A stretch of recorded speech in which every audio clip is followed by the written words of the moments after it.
Assalamualaikum warahmatullahi wabarakatuh. Kali ini saya akan memaparkan refleksi terbimbing dari presentasi kerangka filosofis Merdeka Belajar. Baik, terlebih dahulu saya memperkenalkan diri. Nama saya Jayatua Huns. Saya merupakan calon guru penggerak angkatan 4 dari SMP PGRI Seid, Kabupaten Maluku Tengah. Saya dibimbing oleh pengajar praktik Pak Ring, Yakob Nuhujanan, dan juga fasilitator Ibu Nur Laili. Nah, untuk yang pertama, pengetahuan dan pengalaman baru yang saya temukan setelah mempelajari secara mendalam pemikiran Ki Hajar Dewantara. Pemikiran Ki Hajar Dewantara membuat saya banyak bercermin dan merubah pola pikir saya untuk merubah paradigma dalam memandang pendidikan dan pengajaran selama ini. Di antaranya, menurut Ki Hajar Dewantara, menuntun segala kodrat yang ada pada anak sehingga anak dapat mencapai keselamatan dan kebahagiaan setinggi-tingginya. Menuntun dalam hal ini bukan pada kodrat dasarnya, tetapi lebih pada memperbaiki tingkah laku. Dalam menuntun kodrat anak, haruslah disesuaikan dengan kodrat alam dan kodrat zaman.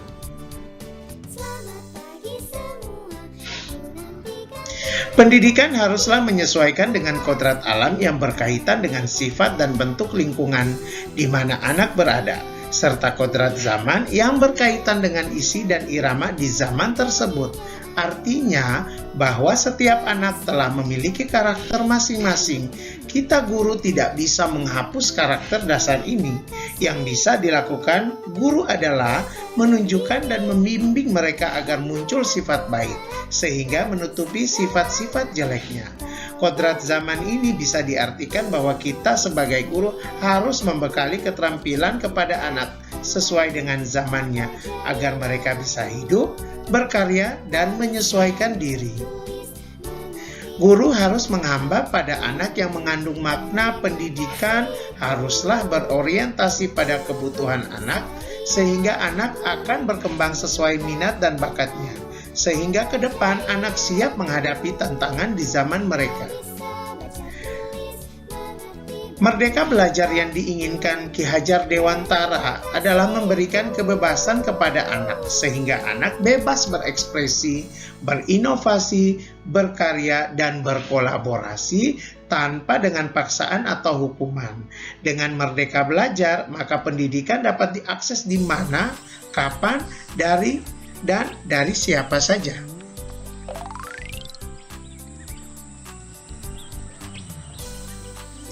Untuk bagian kedua, apa kekuatan saya dalam menerapkan pengetahuan dan pengalaman baru ini?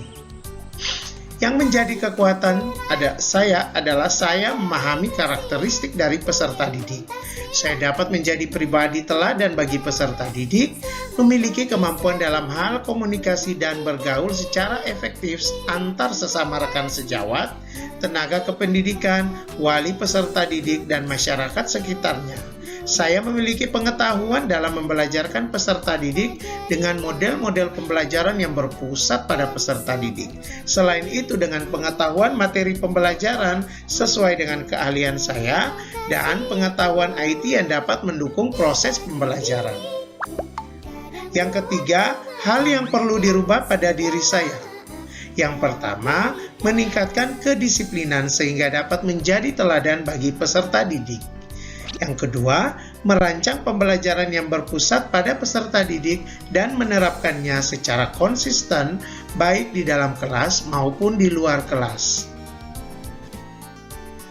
Untuk bagian terakhir, perubahan konkret yang akan saya lakukan setelah memahami pemikiran Ki Hajar Dewantara adalah menjadi teladan, akan memberi semangat dan akan mendorong peserta didik dalam pembelajaran sesuai dengan semboyan Ki Hajar Dewantara dengan menanamkan nilai-nilai budaya yang tergeser oleh perubahan zaman dan menanam budi pekerti sehingga dapat menciptakan peserta didik dengan watak dan budi pekerti yang baik. Selain itu, pembelajaran yang saya lakukan akan mengacu pada Merdeka Belajar dengan mengedepankan minat dan bakat serta menyesuaikan dengan kodrat alam dan kodrat zaman. Perubahan inilah yang meyakinkan diri saya ke depan akan dapat menghasilkan peserta didik yang berkarakter, berbudi pekerti yang baik, dan memiliki kemampuan sesuai dengan minat dan bakatnya. Sekian dan terima kasih. Salam guru penggerak, salam literasi, salam merdeka belajar. Billahi taufiq wal hidayah. Wassalamualaikum warahmatullahi wabarakatuh.